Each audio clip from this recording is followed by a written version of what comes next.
Productive Wetlands Superblock. The Productive Superblock project is based on data taken from the site analysis of the area in the margins of Kiryat Shmona. The history shows that northern Israel had a functioning ecosystem strongly dependent on Chula Valley's wetlands. Our contribution is to revitalize the wetlands through grey water to create more biodiversity and a recycling system to keep natural-based cycles intact. Kiryat Shmona is a town at the northernmost point of Israel on the northwestern edge of the Chula Valley. Talking about the history, the Chula Valley is an agricultural region with abundant fresh water and an example of the delicate balance between nature and human development. The last 150 years of human settlement in the valley have been a constant attempt to impose order on nature. The drainage of Lake Chula and the surrounding swamps in the 1950s epitomized attempts to adapt the environment to human needs. The drain project has had limited success. Therefore, in 1994, a small area of the former lake and marsh area was re-flooded and Lake Agmon was created to prevent further land degradation and to revive the habitat of an extinct ecosystem. The dimensions of the big Chula Lake and the surrounding swamp area and the development of the small Lake Agmon to carry the biodiversity of flora and fauna today is not satisfactory. Only a balanced compromise between nature and development will do justice to this region. How can the historical swamp be recreated for the mentioned reasons and interact as the main actor of the design production?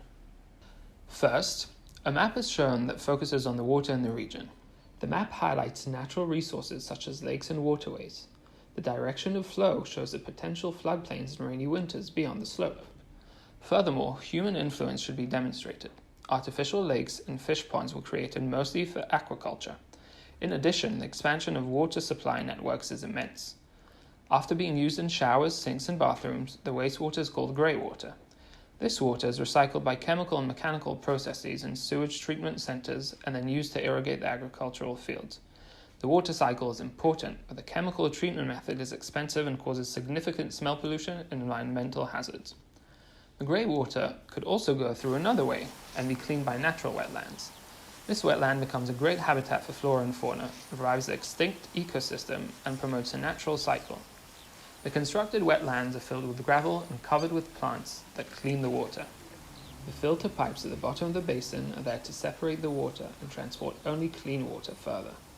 The constructed wetlands gradually purify grey water stepwise from larger to smaller, even microscopic materials. The plant species for purifying the grey water are typha, cyperus, hydrocotyle, hydroclase, and Pontedera crassipus.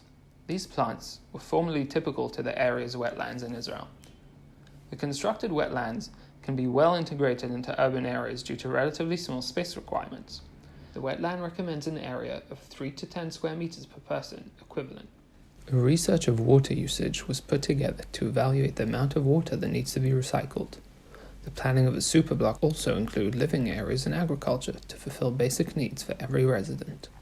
For the creation of the new wetlands, an analysis of the area was made by evaluating the slope and height, criteria that will be used later for the location of the wetlands. Computational design and generative algorithm was used as the methodology to generate the best solutions for the project purposes.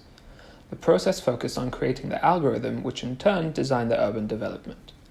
The design experiment part describes the position and shape of the wetlands, the placement of blocks and buildings, the shape they become when modeled, and the algorithmic approach on a small area of the superblock. To create the wetland, a grid was used to get the lowest points parallel to the main river. These points were then evaluated a second time. The high points were given smaller diameter circles, while the lowest points were given larger diameter circles, since the water accumulates at the lowest points. The circles were then connected to create a wetland waterway. Smaller wetland waterways were also created in the same way, so that they intersect with the main wetland waterway. In order to create a secondary wetland system, the flow direction of the water was taken and the main streams were defined as wetlands. These were also evaluated by the same circles method. That way, the natural slope is being used to create the contracted wetland flow, and the way rainwater is gathered, grey water can be purified in the wetland. The wetlands are oases of nature that all people in the area should have access to. Therefore, the wetlands will serve as guidelines. The area that is close to the existing forest and industry and is also behind the river, should become a zone of afforestation, as it creates a natural transition and protects against noise and pollution. The areas that are too small for buildings are public space for playing, interacting, and relaxing. Since the parts separated by the wetlands are too large for a single block or building, there are further divisions with certain rules. In the first step, it was decided that a strip of 5 meters is not a building area and thus serves as a footpath. In order to bring enough light into the building, blocks with courtyards were developed for the wide areas. The areas that only had a width of 40 meters were declared as buildings. For more than 120 meters, a line was drawn and a new property was planned. Between the buildings, there is a distance of 20 meters. The blocks have a width of 15 meters. For the small buildings, it is a maximum of 20 meters. After the buildings were modeled, which we will explain step by step afterwards, another step back was taken. A ratio was defined so that the footpaths are not too narrow in contrast to the height of the building. The ratio is about 2 meters height to 1 meter footpath. As a result, some building types have changed again.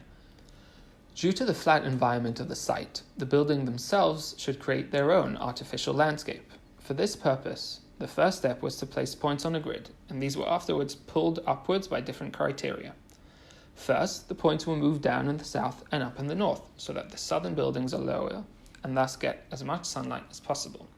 Next, the buildings near the main river should also be low due to their location.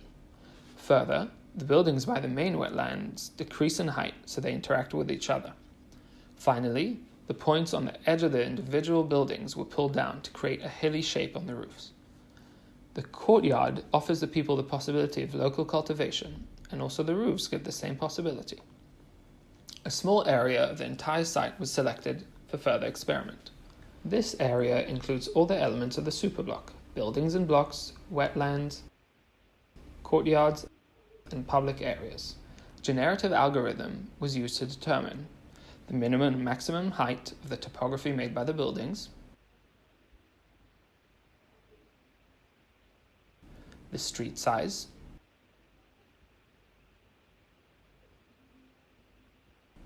the width of the buildings and blocks, the number, location, and size of portions to remove from the block's shapes,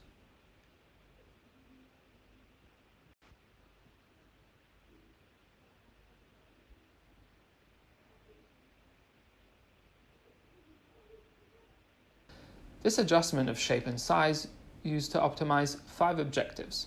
1. Maximize sun on buildings, courtyards, and public areas for better agricultural performance and thermal comfort. 2. Minimize summer sun on wetlands to eliminate evaporation of water. 3. Maximize residents' number by maximizing floor area. 4. Maximize street size for better user experience. And 5. Maximize courtyard size to maximize agricultural area. The generative algorithm ran over 1,500 solutions divided to 30 generations. 50 different Pareto front solutions that create an optimal ranking for all objectives were obtained. From this database, the best solution for each objective was found. Best solution for maximizing sun on buildings, courtyards, and public areas, minimizing summer sun on wetlands, maximizing residents' number, maximizing street size, and maximizing courtyard size. Also, 3 of the Pareto front solutions were chosen that showed good ranking for few objectives.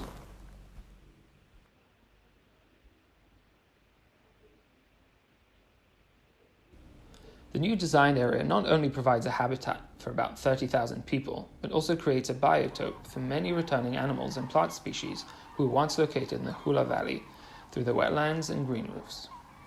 The wetland is a productive superblock that purifies the grey water and rebirths a new ecosystem, so it's beneficial for both people and nature. This allows a historic wetland to be recreated and serve as the main actor in the design proposal. The green roof is not only designed to offer fruit and vegetable cultivation, but also foot access through the native vegetation.